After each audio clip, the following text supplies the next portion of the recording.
Eran las 2 de la mañana cuando escuché los golpes en la puerta de mi habitación. No fueron toques suaves. Fueron golpes secos, repetidos, violentos. El tipo de sonido que te arranca del sueño y te deja el corazón acelerado antes de que tu mente entienda qué está pasando. Me levanté despacio. Tenía 70 años y mi cuerpo ya no respondía con la rapidez de antes. La habitación estaba oscura, apenas iluminada por la luz que entraba desde la calle a través de las cortinas. Afuera, París dormía. O eso creía yo. Los golpes continuaron. Más fuertes. Más insistentes. Caminé hasta la puerta descalza, sintiendo el frío del piso de madera contra mis pies. Miré por la mirilla. Era Camila. Mi nuera. Tenía el rostro enrojecido, los ojos brillantes de rabia o de lágrimas. No podía distinguir bien. Detrás de ella estaba Alfredo, mi hijo, con las manos en los bolsillos y la mirada baja. Abrí la puerta apenas unos centímetros.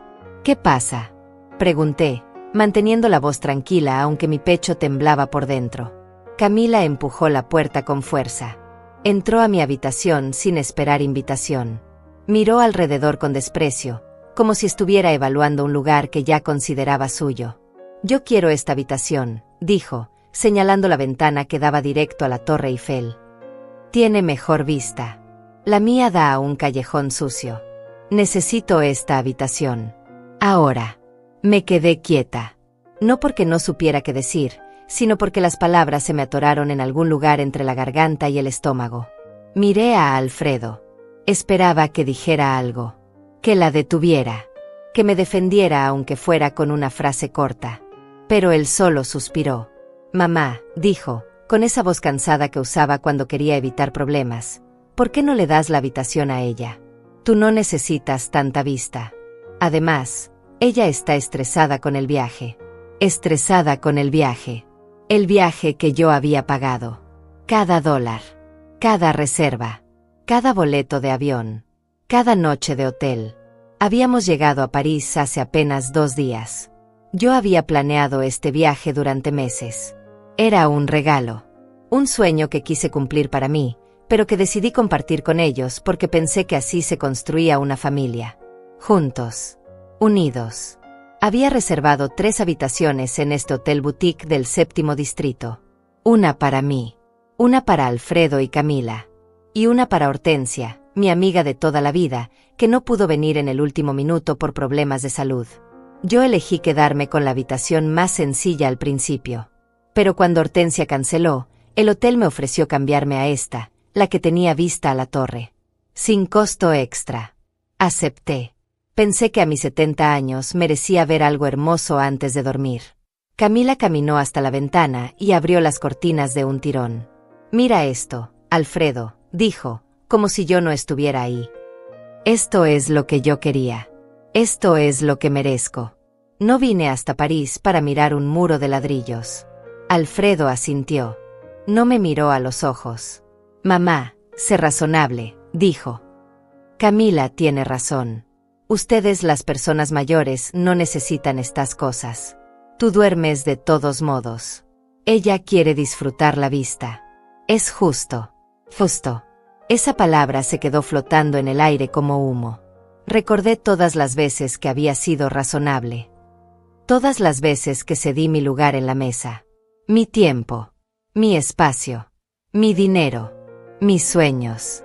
Siempre para mantener la paz. Siempre para que Alfredo no se enojara. Siempre para que Camila no armara un escándalo. Miré a mi hijo. Ese hombre de 45 años que alguna vez fue un niño que lloraba en mis brazos. Ese niño que juró que siempre me cuidaría cuando su padre murió. Ese niño que ahora no podía sostenerme la mirada. «Está bien», dije. Camila sonrió. Una sonrisa pequeña. Victoriosa. «Sabía que entenderías, Silvia. Eres una mujer inteligente». Comencé a recoger mis cosas. No tenía mucho desempacado todavía. Una blusa sobre la silla. Mis zapatos junto a la cama. Mi neceser en el baño. Tomé mi pequeña bolsa de viaje y metí todo adentro sin doblar, sin cuidado. Alfredo se acercó y puso una mano en mi hombro. «Gracias, mamá. Sabía que podíamos contar contigo». No respondí. Solo seguí guardando mis cosas.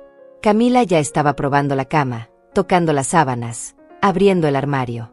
Mañana vamos a desayunar a las 9, dijo, sin mirarme. No llegues tarde. Odio esperar. Cerré mi bolsa. La colgué en mi hombro. Salí de la habitación sin decir una palabra. Escuché cómo cerraban la puerta detrás de mí. Escuché la risa de Camila. Escuché el silencio de mi hijo. Bajé al lobby. Eran las 2:30 de la mañana. El recepcionista nocturno me miró con sorpresa. «Madame, ¿está todo bien?» «Necesito otra habitación», dije. Me asignaron una en el segundo piso. Sin vista. Con una ventana que daba a un patio interior. Silenciosa. Oscura. Perfecta para lo que estaba a punto de hacer. Cerré la puerta con seguro. Me senté en la cama. Saqué mi teléfono del bolso. Y comencé a marcar números. No siempre fue así. Hubo un tiempo en que Alfredo me miraba con respeto. Hubo un tiempo en que yo era más que una billetera con patas. Hubo un tiempo en que mi opinión importaba. Pero eso fue hace muchos años. Antes de Camila. Antes de que mi hijo aprendiera a mirar hacia otro lado cuando ella me hablaba como si fuera su empleada. Conocí a Camila cuando Alfredo tenía 33 años. Él trabajaba en una empresa de tecnología, ganaba bien, era independiente. Ella era diseñadora gráfica, o eso decía. Nunca la vi trabajar realmente. Pero tenía una sonrisa encantadora y sabía exactamente qué decir para gustarle a la gente. Al principio, fue amable conmigo.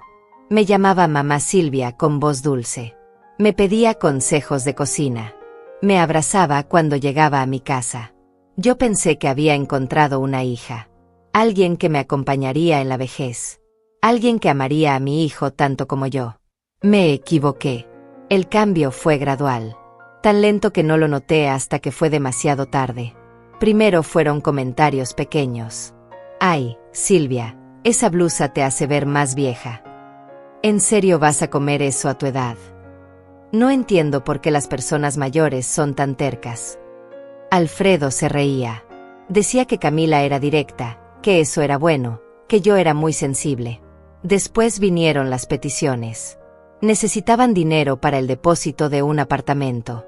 $5,000. Se los di. Necesitaban un auto porque el de Alfredo se había descompuesto.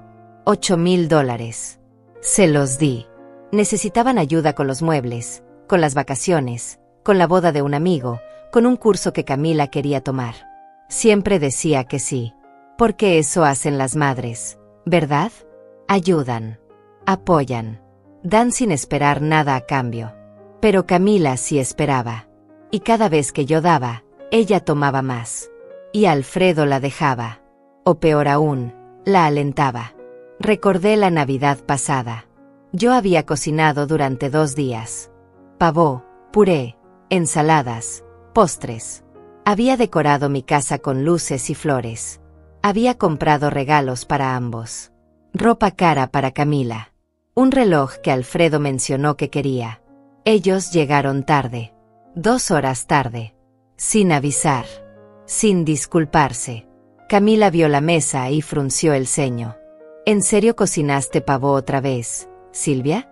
Ya sabes que no me gusta. Es muy seco. Alfredo no dijo nada. Solo se sentó y comenzó a comer con el teléfono en la mano. Yo me quedé de pie en la cocina, mirando todo ese esfuerzo ignorado. Pero sonreí. Serví la comida. Limpié los platos. Les di sus regalos. Camila abrió el suyo y lo dejó a un lado sin siquiera probárselo. Gracias, dijo, sin levantar la vista de su teléfono. Aunque ya sabes que prefiero las marcas europeas. Alfredo ni siquiera abrió el reloj. Dijo que lo haría en casa. Nunca lo hizo.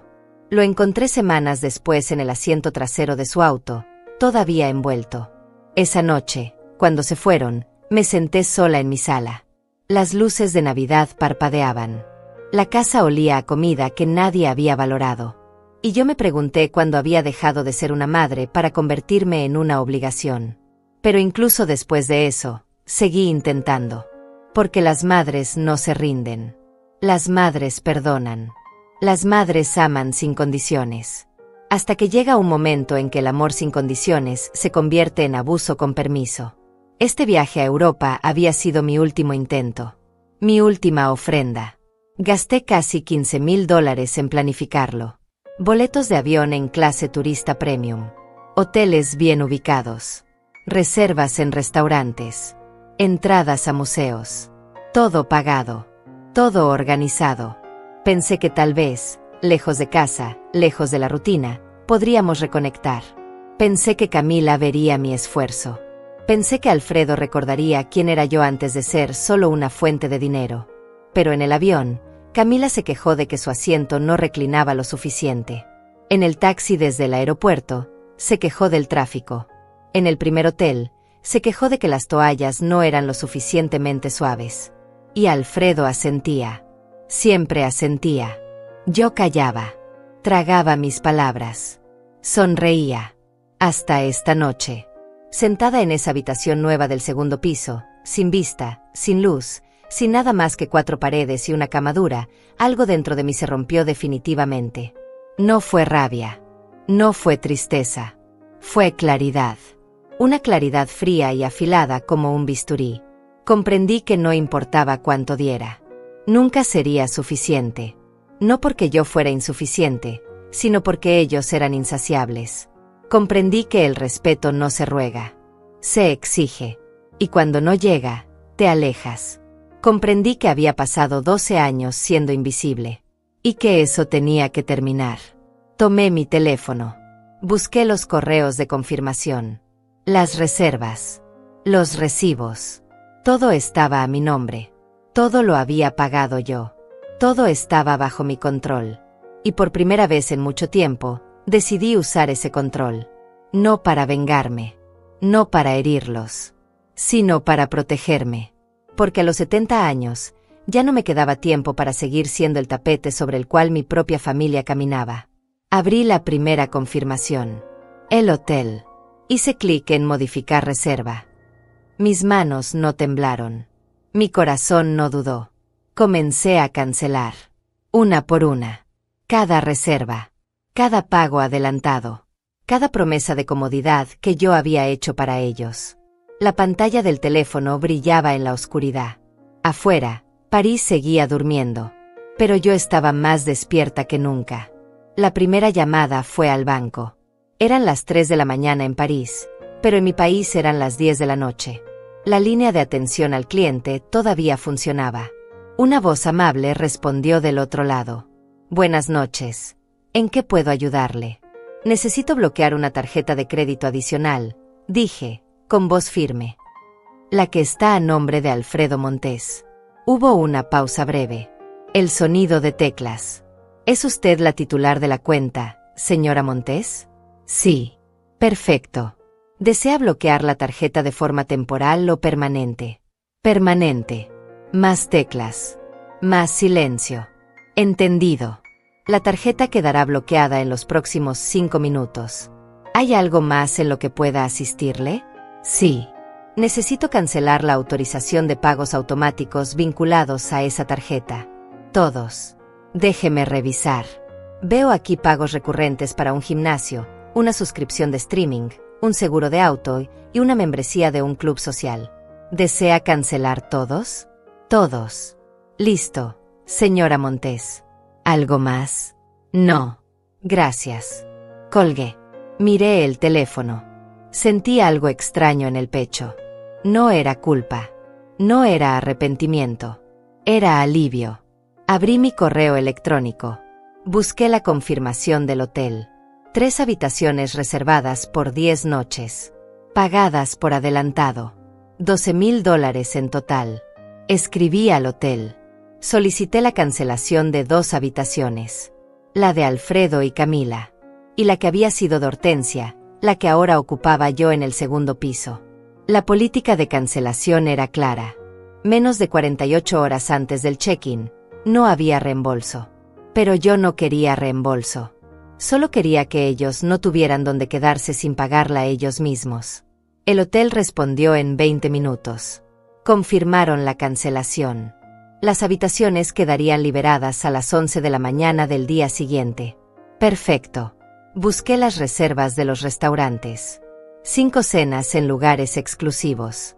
Todas a mi nombre. Todas con depósito no reembolsable. Las cancelé una por una. Busqué las entradas al Louvre, a Versalles, al Musée d'Orsay. Canceladas. El tour en barco por el Sena. Cancelado. La excursión a los viñedos de Champagne. Cancelada. Cada clic era un paso más hacia la libertad. Cada confirmación de cancelación era una puerta que se cerraba detrás de mí. No sentía rabia. Sentía control. Por primera vez en 12 años, yo estaba tomando decisiones. No para complacer. No para evitar conflictos. Sino para proteger lo único que me quedaba. Mi dignidad. Miré el reloj. Eran las 4 de la mañana. Busqué vuelos de regreso. Solo para mí. No quería quedarme en París viendo cómo Camila disfrutaba de una ciudad que yo había pagado. No quería seguir fingiendo que éramos una familia feliz. Encontré un vuelo directo que salía a las 2 de la tarde. Un asiento de ventanilla. Clase económica. No me importaba. Solo quería irme. Lo compré. $450. Mi dinero. Mi decisión. Después llamé al banco nuevamente. Esta vez para algo diferente. Necesito solicitar un informe de movimientos de los últimos 5 años, dije. ¿De qué cuenta, señora Montes? De la cuenta principal. La que está vinculada a la tarjeta adicional de Alfredo Montes. ¿Desea el informe en formato digital o impreso? Digital. Envíenlo a mi correo. Perfecto. Lo recibirá en las próximas 24 horas. Colgué. Sabía lo que iba a encontrar en ese informe. Años de pagos. Años de transferencias. Años de darle dinero a mi hijo para que él y su esposa vivieran una vida cómoda mientras yo vivía con lo mínimo. No lo necesitaba para convencerme de que estaba haciendo lo correcto. Lo necesitaba como evidencia. Por si acaso. Por si algún día Alfredo decidiera reclamar algo. Por si algún día Camila intentara pintarme como la villana. Porque yo sabía cómo funcionaban las historias. La madre siempre es la mala. La madre siempre es la exagerada. La madre siempre es la que no entiende. Pero esta vez iba a ser diferente. Esta vez yo tenía pruebas. Me levanté de la cama. Caminé hasta la ventana. Afuera, el patio interior estaba vacío. Oscuro. Silencioso. No había vista a la Torre Eiffel. No había luces brillantes. No había magia. Pero había paz. Abrí la ventana. El aire frío de la madrugada entró a la habitación. Respiré profundo. Olía a humedad, a piedra vieja, a ciudad dormida. Pensé en Alfredo. En cómo iba a reaccionar cuando descubriera lo que había hecho. Pensé en Camila. En su rostro cuando se diera cuenta de que ya no tenía control sobre mí. Pensé en mí misma. En la mujer que había sido. En la mujer que estaba dejando de ser. En la mujer que estaba empezando a construir desde cero. No iba a gritar. No iba a confrontar. No iba a dar explicaciones. Simplemente iba a irme. Y ellos iban a tener que aprender a sobrevivir sin mi dinero. Sin mi ayuda. Sin mí. Cerré la ventana. Volví a la cama. Me acosté completamente vestida. No tenía sueño. Pero tenía claridad. Y eso era más valioso que cualquier hora de descanso. Tomé mi teléfono una última vez. Escribí un mensaje. No para Alfredo. No para Camila. Sino para Hortensia, mi amiga que no había podido venir al viaje. Hortensia, te voy a contar algo cuando regrese. Algo que debí hacer hace mucho tiempo. Gracias por siempre creer en mí, incluso cuando yo dejé de creer en mí misma. Ella respondió casi de inmediato. Siempre fue una mujer de sueño ligero. Silvia, ¿estás bien? Me preocupas. Estoy mejor que nunca. Te veo pronto. Dejé el teléfono en la mesa de noche. Cerré los ojos. Y por primera vez en muchos años, no soñé con complacer a nadie. Soñé con libertad. Soñé con silencio. Soñé con una vida donde mi valor no dependiera de cuánto podía dar, sino de cuánto podía respetarme a mí misma. Afuera, París comenzaba a despertar. Los primeros ruidos de la ciudad. Los primeros pájaros. La primera luz del amanecer colándose entre las rendijas de la ventana. Yo también estaba despertando. Pero no del sueño. Despertaba de años de sumisión. Y no había vuelta atrás. A las 6 de la mañana me levanté. No había dormido realmente, pero mi cuerpo sabía que era hora de moverse. Me duché con agua tibia. Me vestí con ropa cómoda. Pantalones oscuros, una blusa sencilla, zapatos prácticos. Recogí mi cabello en una cola baja. Me miré al espejo. La mujer que me devolvió la mirada era diferente. Tenía los mismos ojos cansados. Las mismas arrugas alrededor de la boca. Pero había algo nuevo en su expresión. Algo que no había visto en años. Determinación. Bajé al lobby con mi equipaje. Era poco. Siempre viajaba ligera. Una maleta pequeña con ruedas. Un bolso de mano. Nada más. El recepcionista del turno de la mañana me saludó con una sonrisa profesional. Buenos días, madame. ¿Necesita un taxi? Sí, por favor. Al aeropuerto Charles de Gaulle. Por supuesto. ¿Ya hizo el checkout? Todavía no. Pero necesito hablar con el gerente antes de irme. La sonrisa del recepcionista vaciló apenas un segundo. ¿Hay algún problema con su estadía? No. Solo necesito aclarar un asunto sobre las otras reservas a mi nombre. Entiendo. Déjeme llamarlo. Esperé de pie, con mi equipaje a mi lado. El lobby estaba casi vacío. Una pareja mayor desayunaba en silencio junto a la ventana. Un hombre de negocios leía el periódico en un sillón. La vida seguía como siempre. El gerente apareció en 5 minutos. Era un hombre de unos 50 años, elegante, con acento francés marcado. Madame Montes, buenos días. ¿En qué puedo ayudarle? Ayer por la noche solicité la cancelación de 2 habitaciones. Necesito confirmar que esas habitaciones ya no están disponibles para los otros huéspedes que venían conmigo. El gerente asintió y revisó algo en su tablet. Así es. Las habitaciones 305 y 212 fueron canceladas a las 3:15 de la madrugada. Según nuestra política, sin reembolso. ¿Desea proceder con algún cambio adicional? No. Solo quería confirmar. ¿A qué hora deben desocupar la habitación que actualmente están usando? Checkout es a las 11 de la mañana, madame. Perfecto. Gracias. ¿Algo más en lo que pueda asistirle? Sí. Si los huéspedes de la habitación 401 intentan extender su estadía o hacer cargos a mi nombre, por favor infórmeles que ya no tengo ninguna relación financiera con ellos. Todo debe ser pagado directamente por ellos. El gerente me miró con una mezcla de curiosidad y profesionalismo. Entendido, madame. Tomaré nota de ello. Gracias. Hice el checkout de mi habitación. Pagué lo que correspondía solo a mi estadía de una noche en el segundo piso. $120. Mi dinero. Mi cuenta. Mi control. El taxi llegó 10 minutos después. El conductor cargó mi equipaje en el maletero. Me senté en el asiento trasero. Miré el hotel por última vez a través de la ventana.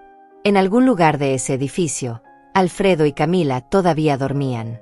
En la habitación que me habían quitado. Con la vista que habían exigido. Sin saber que en pocas horas su pequeño paraíso pagado se iba a derrumbar. El taxi arrancó. París pasaba por la ventana. Calles mojadas por la lluvia de la madrugada. Cafés abriendo sus puertas. Gente caminando con prisa hacia el metro. Una ciudad que no me conocía. Una ciudad que no me juzgaba. Llegamos al aeropuerto a las 7:30. Hice el check-in. Pasé seguridad. Compré un café en una tienda del área de embarque. Me senté en una silla cerca de la puerta de salida. Saqué mi teléfono. Tenía 3 mensajes de Alfredo. Todos enviados en la última media hora. Mamá, ¿dónde estás? No contestas el teléfono de la habitación. Camila quiere saber si vas a desayunar con nosotros. Por favor, responde. Nos preocupamos. No respondí. Tomé un sorbo de café. Estaba amargo, como siempre en los aeropuertos. Pero lo bebí de todos modos. Llegó otro mensaje. Esta vez de Camila. Silvia, Alfredo está preocupado. Al menos avisa dónde estás. Es de mala educación desaparecer así. Mala educación. Esa mujer que había forzado la puerta de mi habitación a las 2 de la mañana me hablaba de educación. Bloqueé su número. Después bloqueé el de Alfredo. No porque odiara a mi hijo, sino porque necesitaba silencio. Necesitaba espacio. Necesitaba tiempo para reconstruirme sin su voz en mi cabeza, pidiéndome que fuera razonable. Miré alrededor. Familias con niños pequeños. Parejas jóvenes tomadas de la mano.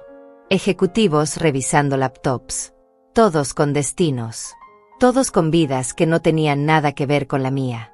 Me pregunté cuántas de esas personas habían tenido que tomar decisiones difíciles.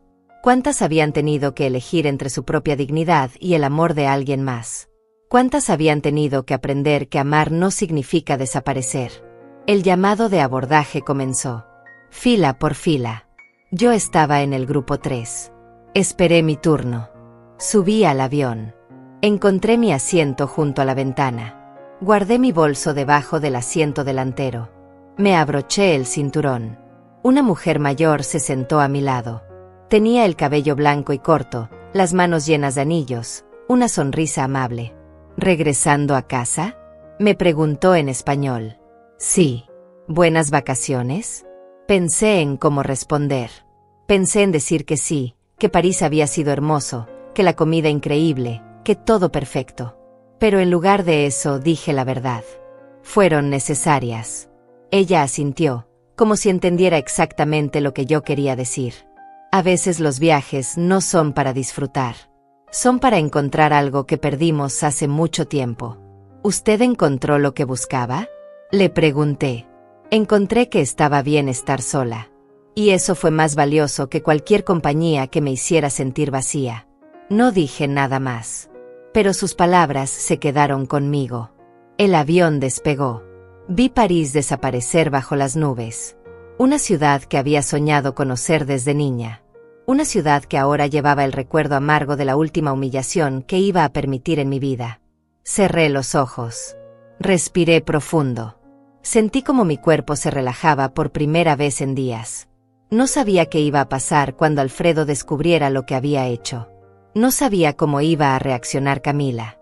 No sabía si algún día mi hijo iba a entender por qué tuve que irme así. Pero sabía algo con absoluta certeza. Yo había tomado la decisión correcta. Y por primera vez en muchos años, esa certeza no venía de afuera.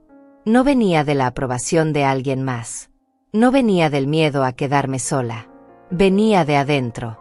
De un lugar profundo que había olvidado que existía.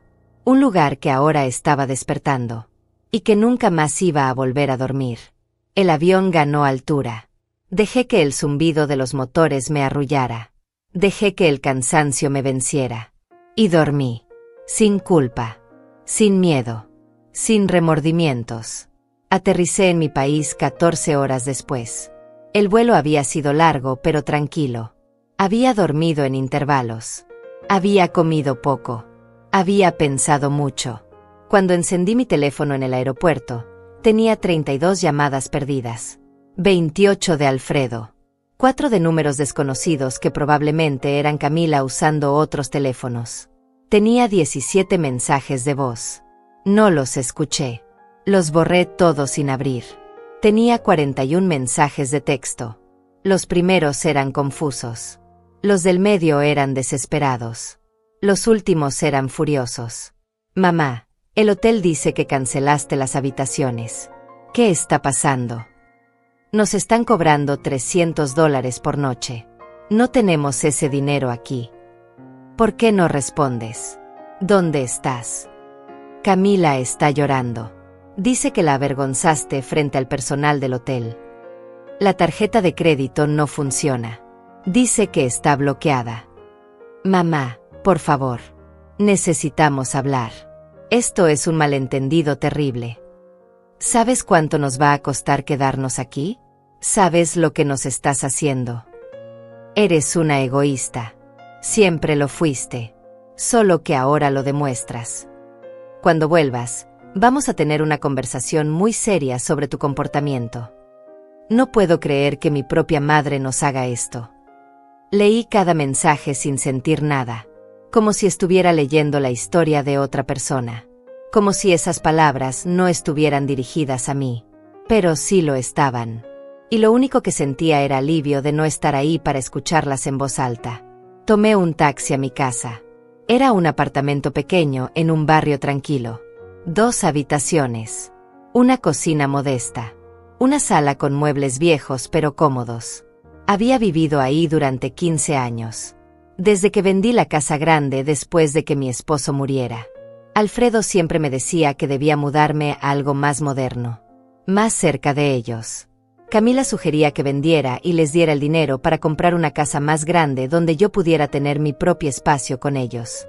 Nunca lo hice. Algo dentro de mí se resistía. Ahora entendía por qué. Este lugar era mío. Solo mío. Nadie podía entrar sin permiso.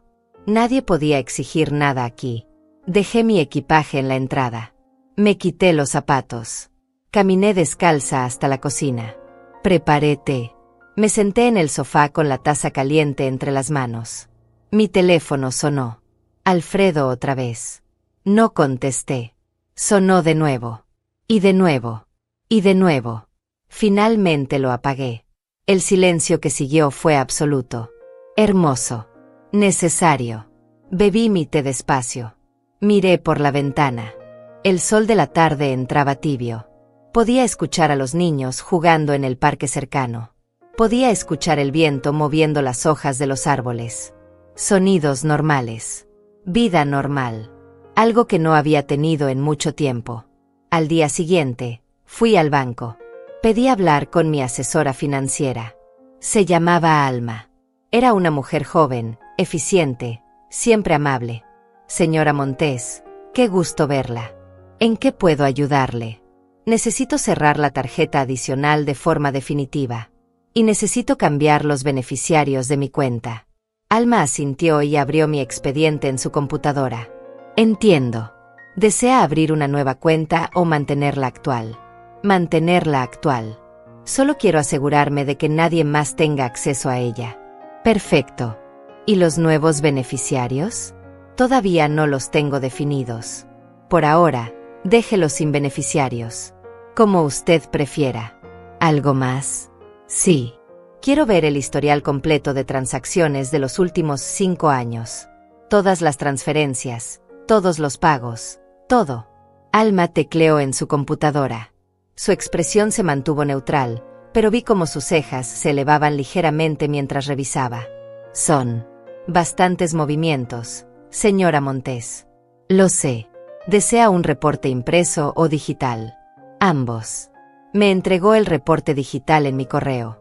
El impreso estaría listo al día siguiente. Le agradecí y salí del banco con una sensación extraña en el pecho. Esa noche revisé el reporte en mi computadora. Página tras página de transferencias. De pagos. De cargos a mi tarjeta adicional. Gimnasio. $60 mensuales durante 4 años. $2,880. Restaurantes. Un promedio de $400 mensuales durante 5 años. $24,000. Ropa y accesorios. Un promedio de $300 mensuales. $18,000. Gasolina. $150 mensuales. $9,000. Supermercado. $200 mensuales. $12,000. Transferencias directas. Entre $500 y $2,000 cada 2 o 3 meses. Aproximadamente $45,000 en 5 años. El total era devastador. Más de $110,000. $110,000 que yo había ganado trabajando durante 40 años. Que había ahorrado con sacrificio. Que había cuidado con disciplina. Y que había entregado sin recibir ni siquiera un gracias sincero. Cerré la computadora. Me quedé sentada en la oscuridad de mi habitación. No lloré. No grité. Solo respiré. Y entendí que esos números no eran solo dinero. Eran años de mi vida. Eran mi esfuerzo. Eran mi dignidad convertida en billetes que alguien más gastaba sin pensar en mí. Al tercer día, Alfredo apareció en mi puerta. Toqué el timbre insistentemente. Golpeó la puerta. Gritó mi nombre desde afuera. Mamá. Sé que estás ahí. Abre la puerta. No abrí. Me quedé sentada en el sofá, mirando la puerta temblar con cada golpe. Tenemos que hablar. No puedes hacer esto. Nos dejaste varados en París. Silencio de mi parte. Tuvimos que pagar el hotel con la tarjeta de Camila. Nos costó $2,000. $2,000 que no teníamos. Más silencio. Nos trataste como basura. Tu propia familia. Esperé. Escuché su respiración agitada del otro lado de la puerta. Mamá, por favor. Su voz cambió, se suavizó. Sé que estás molesta, pero podemos hablar. Podemos arreglar esto. No dije nada. Te prometo que vamos a cambiar. Camila lo siente mucho. Yo también. Solo. Abre la puerta. Me levanté del sofá. Caminé hasta la puerta. Me quedé del otro lado, a centímetros de él. Pero no abrí. Mamá, te escucho respirar. Sé que estás ahí. Lo sé, dije finalmente, con voz tranquila. Entonces abre. No. ¿Por qué no? Porque ya no quiero. Silencio. ¿Qué significa eso? Significa que ya no voy a abrir mi puerta, mi billetera ni mi vida cada vez que tú o Camila lo exijan. Mamá, estás exagerando. Fue solo una habitación de hotel. No fue solo una habitación. Entonces, ¿qué fue? Fue la última vez que permito que me traten como si no importara. Escuché su suspiro frustrado. Eres imposible. Soy libre, respondí. Sus pasos se alejaron. Escuché el elevador abrirse y cerrarse. Me quedé parada junto a la puerta durante varios minutos. Después volví al sofá. Y por primera vez en días, sonreí. Durante las siguientes 2 semanas, Alfredo intentó contactarme de todas las formas posibles. Llamadas, mensajes, correos electrónicos. Hasta intentó enviarme flores con una tarjeta que decía: perdóname, mamá, te extraño. Las flores se quedaron en el pasillo del edificio hasta que se marchitaron. Nunca las recogí. Camila, por su parte, intentó una aproximación diferente. Me escribió un mensaje largo, lleno de justificaciones y medias disculpas, explicando que ella había estado bajo mucho estrés, que el viaje la había puesto nerviosa, que nunca quiso faltarme al respeto. Decía que yo era importante para ella, que me consideraba como su propia madre, que no entendía por qué estaba reaccionando de forma tan desproporcionada a un simple malentendido. Terminaba el mensaje diciendo que esperaba que pudiéramos superar esto como familia, porque las familias se perdonan, porque las familias no se rinden unas con otras. No respondí. Borré el mensaje y seguí con mi día. Hortensia vino a visitarme una tarde. Llegó con una bolsa de pan recién horneado y una expresión de preocupación genuina en su rostro. Nos sentamos en la cocina mientras el sol de la tarde entraba por la ventana. Le conté todo. Desde la puerta forzada a las 2 de la mañana hasta mi regreso sola desde París. No omití ningún detalle. No suavicé ninguna parte de la historia. Cuando terminé, Hortensia se quedó en silencio durante varios minutos. Después tomó mi mano entre las suyas, esas manos arrugadas que habían trabajado tanto como las mías, que habían sostenido tanta vida y tanto dolor. Me dijo que estaba orgullosa de mí, que había hecho lo correcto, que llevaba años esperando que yo despertara y viera lo que todos los demás ya sabíamos, que Alfredo y Camila me estaban usando, que me estaban vaciando por dentro, que me estaban convirtiendo en una sombra de quien yo había sido. Me dijo que cuando la gente te ama de verdad, no te quita la paz, te la da. Que cuando alguien te valora, no te hace sentir pequeña, te hace sentir vista. Que yo merecía más que migajas de afecto a cambio de montañas de sacrificio. Le pregunté si estaba siendo cruel, si estaba castigando a mi hijo de forma exagerada, si una madre de verdad haría lo que yo estaba haciendo. Ella me miró directo a los ojos y me preguntó si yo creía que una madre de verdad debía permitir que sus hijos la destruyeran. Me preguntó si el amor incondicional significaba aceptar el abuso incondicional. Me preguntó qué le diría yo a una amiga que estuviera viviendo exactamente lo mismo que yo había vivido durante años.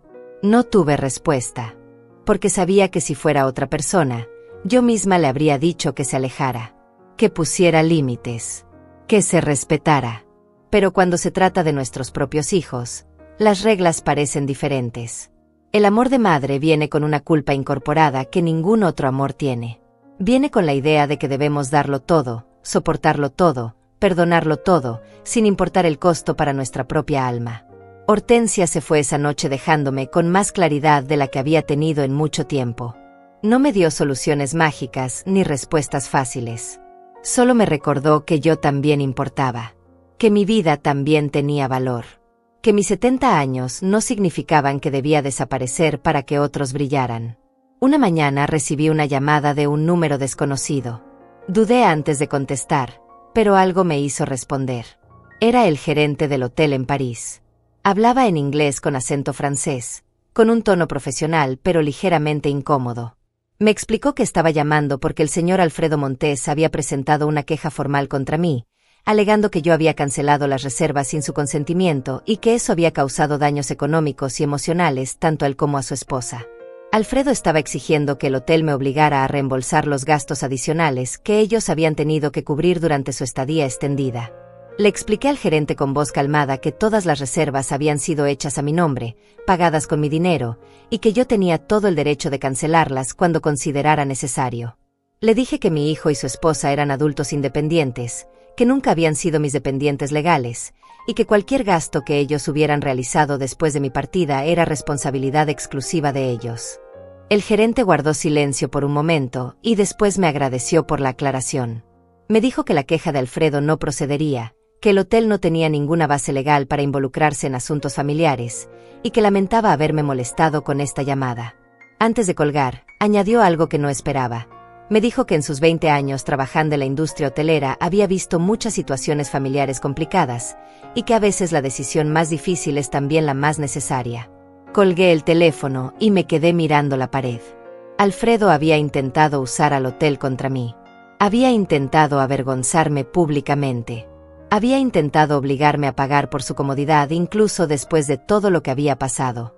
Y yo ya no sentía tristeza por eso. Sentía confirmación. Confirmación de que había tomado la decisión correcta. 2 días después llegó una carta certificada a mi puerta. Era de un abogado. El abogado de Alfredo y Camila. La carta era formal, fría, llena de términos legales que intentaban sonar amenazantes. Decía que mis acciones habían constituido abandono familiar, negligencia emocional y daño patrimonial. Exigían una compensación de $5,000 por los gastos incurridos durante el viaje, más una disculpa pública, más la restauración inmediata de la tarjeta de crédito adicional y los privilegios financieros que ellos consideraban parte de su derecho como familia. Leí la carta 3 veces. Cada palabra, cada amenaza velada, cada intento de hacerme sentir culpable. Después la guardé en una carpeta junto con todos los recibos del viaje, junto con el informe bancario de los últimos 5 años, junto con cada mensaje de texto y cada correo electrónico que demostraba el patrón de abuso financiero y emocional que había durado más de una década. Y llamé a mi propio abogado. Mi abogado se llamaba Vicente Tierra. Era un hombre de 62 años, con 35 años de experiencia en derecho familiar y patrimonial. Lo había conocido años atrás, cuando tramité el testamento de mi esposo. Era serio, meticuloso, y tenía esa manera de hablar que te hacía sentir que todo iba a estar bien, no porque te mintiera, sino porque sabía exactamente qué hacer. Nos reunimos en su oficina un martes por la mañana. Llevé conmigo toda la documentación. Los extractos bancarios. Los recibos del viaje a París. Las confirmaciones de cancelación del hotel. Los mensajes de texto. Los correos electrónicos. La carta del abogado de Alfredo. Todo estaba organizado en carpetas transparentes, ordenado por fecha, marcado con notas adhesivas de colores. Vicente revisó cada página con atención. No dijo nada durante los primeros 20 minutos. Solo leía, asentía ocasionalmente, tomaba notas en su libreta con letra pequeña y precisa. Cuando terminó, se quitó los lentes, los limpió con un pañuelo y me miró directamente. Me explicó que la carta de amenaza que había recibido no tenía ningún fundamento legal sólido. Me dijo que el concepto de abandono familiar que ellos mencionaban no aplicaba en este caso, porque yo no tenía ninguna obligación legal de mantener económicamente a un hijo adulto de 45 años con ingresos propios. Me explicó que la negligencia emocional era un término tan vago que ningún juez lo tomaría en serio en estas circunstancias, especialmente cuando había evidencia clara de que yo había sido quien financió el viaje completo de forma voluntaria y luego ejercí mi derecho de cancelar reservas que estaban a mi nombre. Me dijo que el daño patrimonial que ellos alegaban era inexistente, porque nunca habían tenido derecho legal sobre mi dinero, y porque todas las transacciones habían sido realizadas con mi consentimiento explícito hasta el momento en que decidí revocar ese consentimiento. Después me preguntó qué quería hacer. Si quería responder a la carta con una simple negativa, si quería ignorarla completamente, o si quería tomar medidas más activas para protegerme de futuras reclamaciones. Le dije que quería protección total, que no quería volver a recibir amenazas legales, que no quería que Alfredo o Camila pudieran reclamar nada de mi patrimonio en el futuro, que quería asegurarme de que cuando yo muriera, ellos no pudieran aparecer exigiendo herencias o compensaciones basadas en años de supuesto apoyo familiar. Vicente asintió y comenzó a tomar notas. Me explicó que podíamos hacer varias cosas. Primero, responder formalmente a la carta del abogado de Alfredo con documentación que demostrara que sus alegatos eran infundados y que cualquier intento de continuar por esa vía sería considerado acoso legal. Segundo, modificar mi testamento para dejar muy claro que Alfredo quedaba excluido como heredero debido a un patrón documentado de abuso económico. Tercero, crear un documento notariado que estableciera de forma explícita que yo no tenía ninguna deuda ni obligación pendiente con mi hijo o con mi nuera, y que cualquier dinero dado en el pasado había sido un regalo voluntario sin expectativa de devolución ni de continuidad. Le dije que hiciera todo, que quería cada protección legal posible, que había pasado demasiados años siendo vulnerable y que ahora quería blindarme contra cualquier posibilidad de manipulación futura. Vicente trabajó rápido.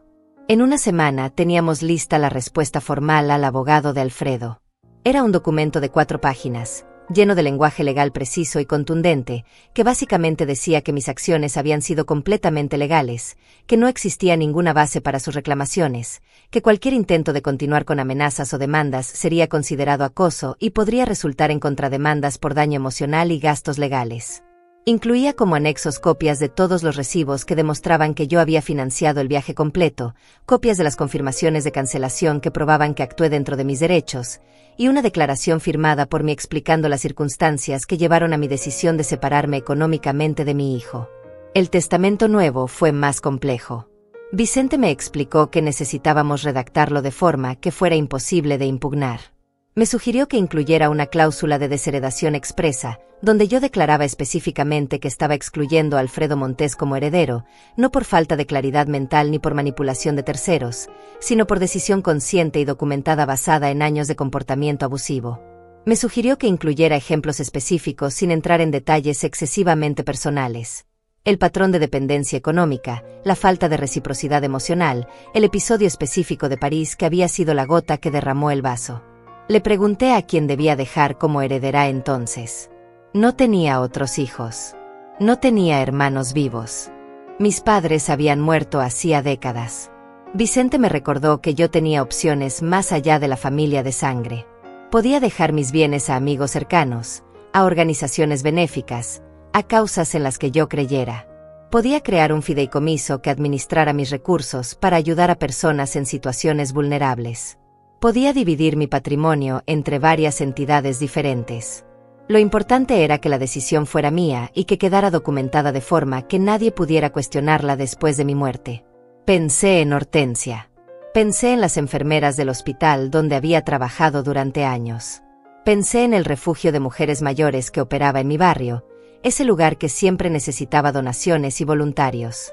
Pensé en cuántas mujeres como yo habían pasado sus vidas dando y dando hasta quedar vacías, sin nadie que las cuidara cuando ya no podían seguir dando. Le dije a Vicente que quería dividir mi patrimonio en 3 partes. Una tercera parte para Hortensia, porque ella había sido la única persona que me había visto realmente durante todos estos años. Una tercera parte para el refugio de mujeres mayores, con la condición de que usaran el dinero para crear un programa de apoyo legal para mujeres que estuvieran siendo abusadas financieramente por sus familias. Y una tercera parte para una beca educativa destinada a mujeres mayores de 60 años que quisieran retomar estudios o iniciar nuevos proyectos de vida. Vicente sonrió cuando terminé de explicarle. Me dijo que era un testamento hermoso, lleno de propósito y dignidad. Me dijo que pocas personas tenían el valor de tomar decisiones tan claras sobre su legado. La reunión de mediación con Alfredo se programó para 3 semanas después. Fue idea de su abogado, quien aparentemente pensó que si nos sentábamos cara a cara, yo cedería, me sentiría culpable, volvería a abrir la billetera. Vicente me advirtió que era una táctica común, intentar usar la emoción y la presión social para lograr lo que la ley no podía darles. Le dije que estaba lista, que no tenía miedo, que había pasado demasiado tiempo teniendo miedo y que ahora solo sentía claridad. El día de la reunión llegó. Era un viernes por la tarde. Nos encontramos en una sala de conferencias neutral, en el edificio donde trabajaba el mediador asignado al caso. Era un espacio frío, con una mesa larga de madera oscura, sillas incómodas, y una ventana que daba a un estacionamiento gris. Llegué 15 minutos antes. Vicente venía conmigo, con su maletín de cuero gastado lleno de documentos organizados. Nos sentamos de un lado de la mesa. Esperamos en silencio. Alfredo y Camila llegaron exactamente a tiempo. Venían con su abogado, un hombre joven de traje negro que parecía más nervioso que ellos. Alfredo no me miró cuando entró. Camila sí. Me miró con esos ojos que alguna vez usó para convencerme de que era parte de la familia, pero ahora solo veía desprecio mal disimulado. El mediador abrió la sesión explicando las reglas. Respeto mutuo. Turnos para hablar. Enfoque en soluciones. Todo muy civilizado. Todo muy correcto. Pero yo sabía que lo que estaba por venir no tenía nada de civilizado. El mediador le dio la palabra primero al abogado de Alfredo. El hombre joven se aclaró la garganta, abrió una carpeta delgada y comenzó a hablar con un tono que intentaba sonar firme, pero que temblaba ligeramente en los bordes. Explicó que estábamos ahí porque se había producido una ruptura familiar grave, una ruptura que había causado daño emocional y económico a sus clientes, y que ellos buscaban una resolución justa que restaurara la relación y compensara los perjuicios sufridos. Dijo que Alfredo y Camila habían viajado a París confiando en que el viaje estaba completamente cubierto, que esa confianza había sido establecida por mí de forma explícita, y que mi decisión repentina de cancelar las reservas y abandonarlos en un país extranjero sin previo aviso había constituido un acto de negligencia y crueldad injustificado. Mencionó que ellos habían tenido que gastar dinero que no tenían planeado gastar, que habían sufrido humillación pública en el hotel cuando les informaron que las habitaciones ya no estaban pagadas, y que todo esto había generado un estrés severo que afectó tanto su salud emocional como su relación de pareja. Continuó diciendo que más allá del incidente de París, existía un patrón preocupante de comportamiento errático de mi parte, que yo había cortado comunicación de forma abrupta, que había bloqueado sus números de teléfono sin explicación, que había eliminado el acceso a recursos financieros que ellos consideraban parte del apoyo familiar normal entre madre e hijo, que mi comportamiento sugería posibles problemas de salud mental relacionados con mi edad, y que ellos estaban genuinamente preocupados por mi bienestar. Terminó su exposición diciendo que sus clientes no buscaban castigarme ni enriquecerse a mi costa, sino simplemente restaurar una relación que había sido importante para todos, establecer límites claros y saludables, y recibir una compensación razonable por los gastos inesperados que tuvieron que asumir en París, un monto que estimaban en $5,000 más una disculpa formal. El mediador asintió y tomó notas. Después me miró a mí. Vicente levantó la mano indicando que él hablaría primero. Abrió su maletín y sacó 3 carpetas gruesas. Las colocó sobre la mesa con un sonido seco que resonó en la sala silenciosa. Comenzó explicando que íbamos a presentar documentación exhaustiva que demostraría no solo que las acusaciones de sus clientes eran infundadas, sino que existía un patrón de abuso económico y emocional que se había extendido durante más de una década. Dijo que mi decisión de separarme de mi hijo y su esposa no había sido impulsiva ni producto de ningún deterioro mental, sino el resultado de años de tolerancia, paciencia y finalmente claridad sobre una situación insostenible. Abrió la primera carpeta y comenzó a mostrar los extractos bancarios. Página por página. Año por año. Señaló con un marcador rojo cada transferencia, cada pago, cada cargo realizado con la tarjeta adicional que yo había proporcionado a Alfredo. Explicó que en un periodo de 5 años, yo había transferido directa e indirectamente más de $110,000 a mi hijo y su esposa. Que esto no incluía regalos físicos, comidas pagadas o ayuda no monetaria. Que esto representaba casi el 40% de mis ahorros totales de toda una vida de trabajo. Mostró los recibos del viaje a París. Cada boleto de avión. Cada noche de hotel. Cada reserva de restaurante. Cada entrada a museo. Todo pagado por mí. Todo a mi nombre. Todo bajo mi responsabilidad legal y financiera.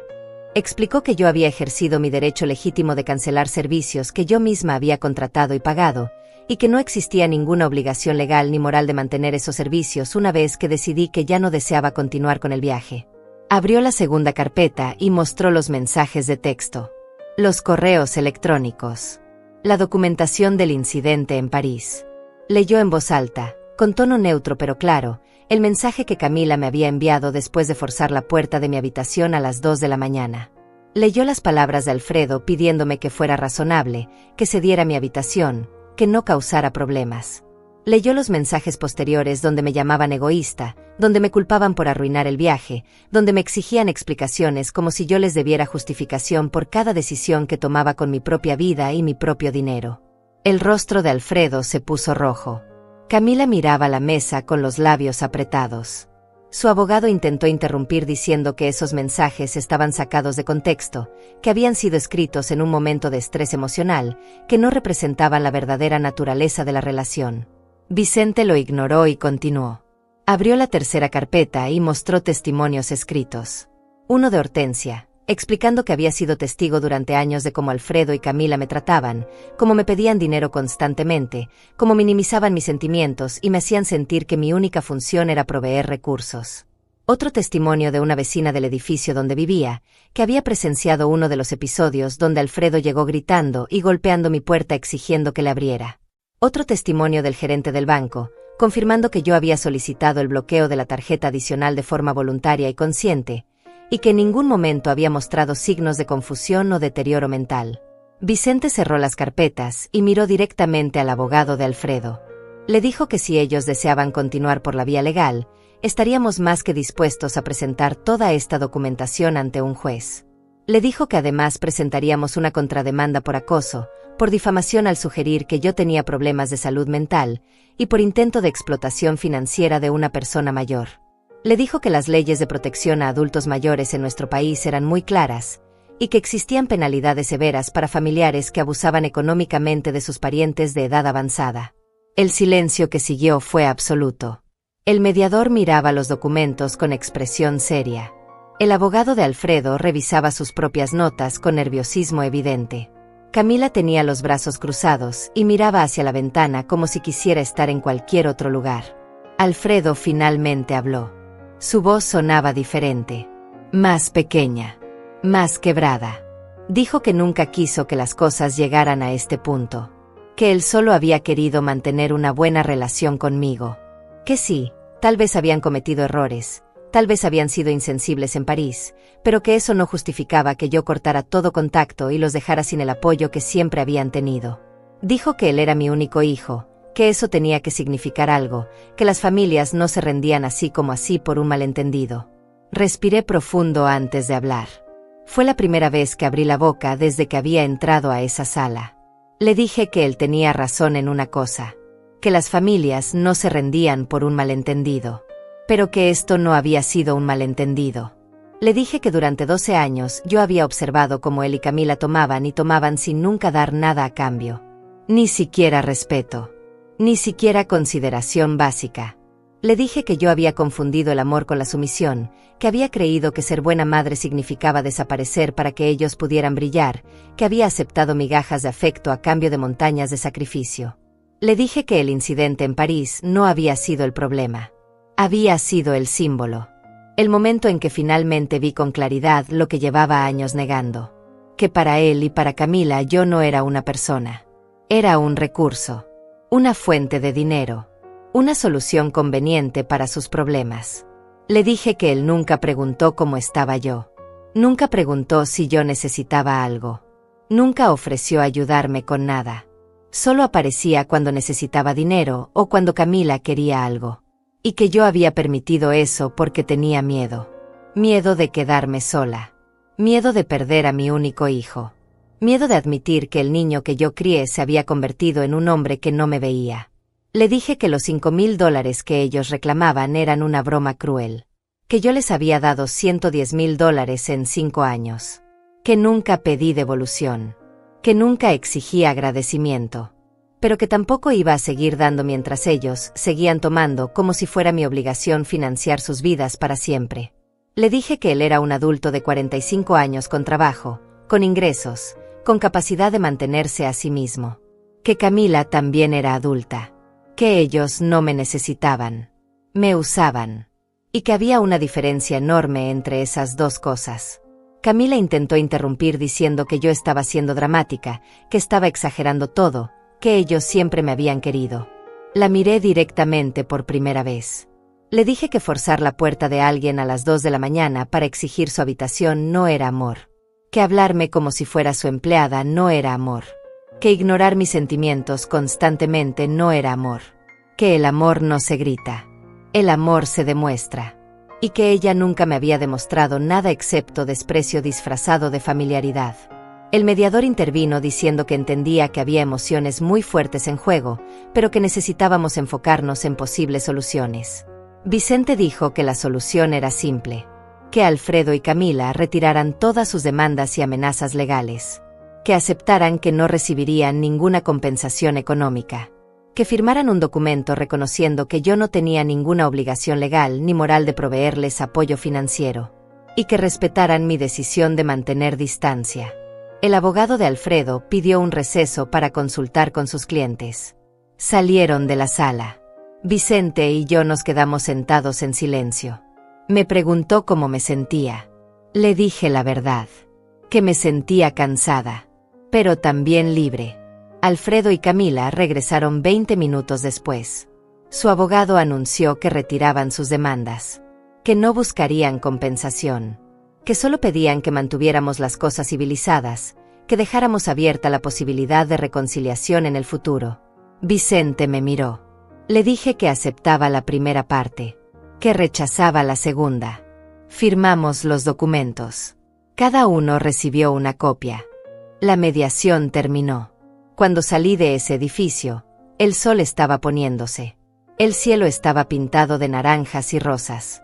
Respiré el aire fresco de la tarde. Y supe que había hecho lo correcto. Han pasado 6 meses desde aquel día en la sala de mediación. 6 meses desde que firmé los documentos que cerraron legalmente ese capítulo de mi vida. 6 meses desde que vi a Alfredo por última vez. No he recibido llamadas. No he recibido mensajes. No he recibido flores, ni tarjetas, ni intentos de reconciliación. Al principio pensé que eso me dolería. Que sentiría la ausencia como un vacío imposible de llenar. Pero no fue así. Lo que sentí fue espacio. Espacio para respirar sin miedo a que alguien me pidiera algo. Espacio para tomar decisiones pensando solo en mí. Espacio para recordar quién era yo antes de convertirme en la madre que daba todo y la mujer que no importaba. Mi rutina cambió completamente. Me levanto temprano, no porque tenga obligaciones, sino porque disfruto ver el amanecer desde mi ventana con una taza de té caliente entre las manos. Camino por el parque cercano 3 veces por semana. Me he inscrito en un taller de cerámica en el centro comunitario. Mis manos, que durante años solo sirvieron para dar dinero y firmar cheques, ahora crean cosas. Vasijas imperfectas. Platos desparejos. Cosas que no tienen valor económico, pero que tienen mi esfuerzo, mi tiempo, mi presencia. Hortensia viene a visitarme cada martes.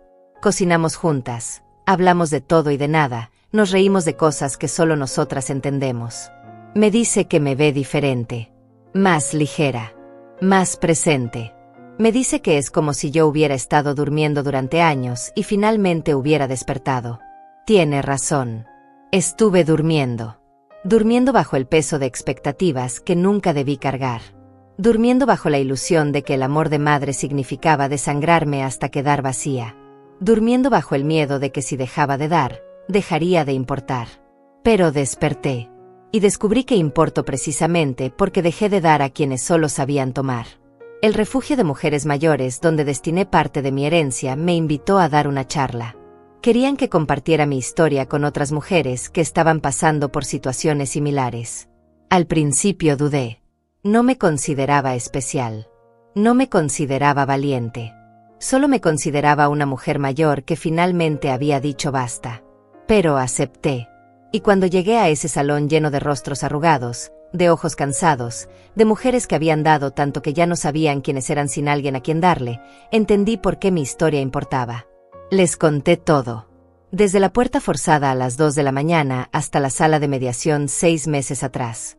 No omití los momentos de duda. No omití las noches en que me pregunté si estaba siendo cruel.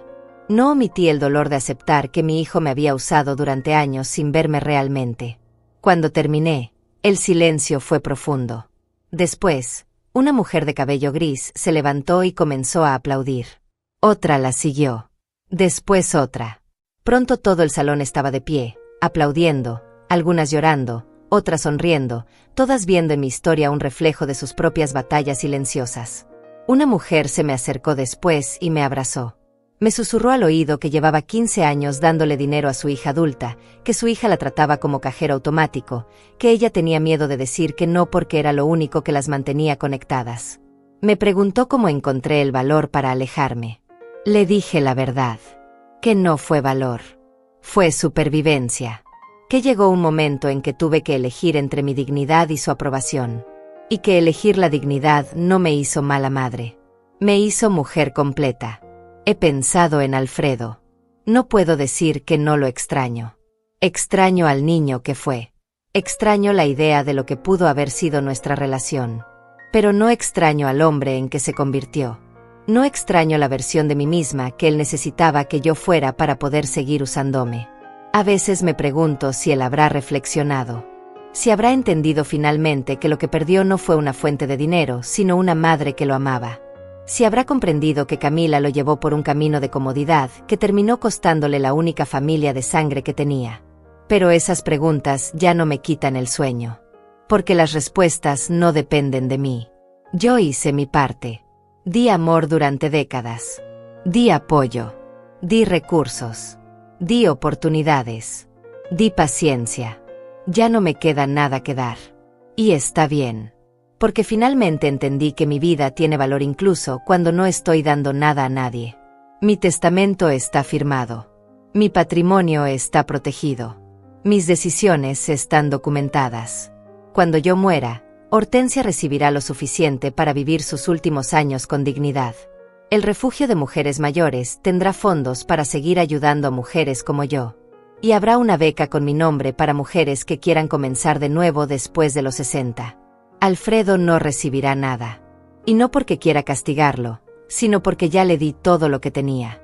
Y él lo gastó sin verme, sin valorarme, sin amarme de la forma en que yo merecía ser amada. Esta mañana desperté con el sol entrando por mi ventana. Preparé mi té. Me senté en el sofá con una manta sobre las piernas. Miré alrededor de mi apartamento pequeño. Los muebles viejos. Las paredes que necesitan pintura. La vida sencilla que construí con mis propias manos. Y sonreí. Porque esta vida es mía. Nadie me la quitó. Nadie me la exigió. Nadie me hizo sentir que no era suficiente. Tengo 70 años. No sé cuántos me quedan. Pero sé que cada día que me queda será vivido en mis propios términos. No como la madre que daba todo, sino como la mujer que finalmente aprendió que quedarse no siempre es amor. A veces, irse es el acto más valiente. Y cerrar la puerta, el acto más digno. Mi puerta tiene cerradura nueva. Nadie entra sin mi permiso. Y eso, finalmente, es paz.